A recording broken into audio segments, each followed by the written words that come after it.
خواب کی کیا حقیقت ہے؟ خواب کی کیا حقیقت ہے؟ کیا خواب میں روح حقیقت میں سفر کرتی ہے اور جن لوگوں سے وہ ملتی ہے ان کی بھی حقیقی روحیں وہاں موجود ہوتی ہیں؟ نیز اچھے اور برے خواب کا تعلق کس بات سے ہوتا ہے؟ نگار فاطمہ کراچی سے۔ دیکھیں، خواب کی حقیقت کیا ہے کہ روح حقیقت میں سفر کرتی ہے، ایسی تو کوئی بات نہیں ہے۔ اللہ تعالیٰ قرآن مجید میں فرماتے ہیں اللہ یتوفی الانفس حین موتها والتی لم تمت فی منامها، قرآن کی آیتیں ہیں کہ جو مر جاتے ہیں اللہ ان کی روحوں کو بھی قبض کر لیتا ہے، اور جو سوتے ہیں ان کی روح بھی اللہ قبض کر لیتا ہے، تو سوتے ہوئے بھی اللہ روح آپ کی قبض کر لیتا ہے۔ باقی یہ کہ جن لوگوں سے وہ روح ملتی ہے ان کی بھی حقیقی روحیں وہاں موجود ہوتی ہیں، خواب میں ایسی کوئی بات نہیں ہے۔ مرنے کے بعد البتہ روحوں کی ملاقات ہوتی ہے، یہ قرآن و سنت سے ثابت ہے۔ اور اچھے اور برے خواب کا تعلق کس سے ہوتا ہے؟ حدیث میں آتا ہے خواب نبوت کا 46واں حصہ ہے، اور آپ صلی اللہ علیہ وسلم نے فرمایا قرب قیامت میں مومن کے خواب سچے ہوں گے۔ مومن سے مراد جو یعنی ایمان اور عمل میں کامل ہوں۔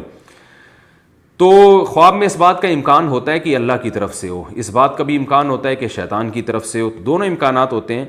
اور اچھے اور برے خواب، اچھے خواب اور برے خواب دونوں اللہ کی طرف سے بھی ہو سکتے ہیں، اور بعض دفعہ شیطان کی طرف سے ہو سکتے۔ شیطان کی طرف سے اچھا خواب کب آتا ہے؟ کہ جب آپ کے اعمال برے ہیں اور آپ جنت میں ٹہل رہے ہیں، تو سمجھ لو کہ یہ شیطان کی طرف سے ہے۔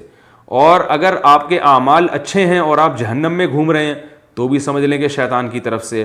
اور اگر آپ کے اعمال اچھے ہیں اور آپ خواب میں جنت دیکھ رہے ہیں تو سمجھ لیں کہ یہ اللہ کی طرف سے آپ کو حوصلہ افزائی ہو رہی ہے۔ اور اگر آپ کے اعمال برے ہیں اور آپ جہنم میں جل رہے ہیں خواب میں، تو سمجھ لیں کہ اللہ کی طرف سے آپ کو تنبیہ ہو رہی ہے کہ جیسے ہیں ویسے ہی نظر آ رہے ہیں آپ۔ تو میں نے بتایا کہ دونوں طرف سے ہوتا ہے، اور آج کل تو پیٹ کی خرابی کی وجہ سے لوگوں کو الٹے خواب آ رہے ہوتے ہیں، سانپ بچھو وغیرہ، گیس ہے، قبض بہت رہتا ہے لوگوں کو، اور رات کو دیر سے کھانا کھاتے ہیں تو پھر ایسی خوابوں کی تعبیریں پوچھ کے ہمارا ٹائم ضائع کر رہے ہوتے ہیں۔ تو ان کو میں یہی کہتا ہوں رات کو سونے سے پہلے 2 گولی کارمینہ جو ہے وہ گرم پانی سے کھائیں، تو انشاءاللہ یہ سارے خواب آپ کے ختم ہو جائیں گے۔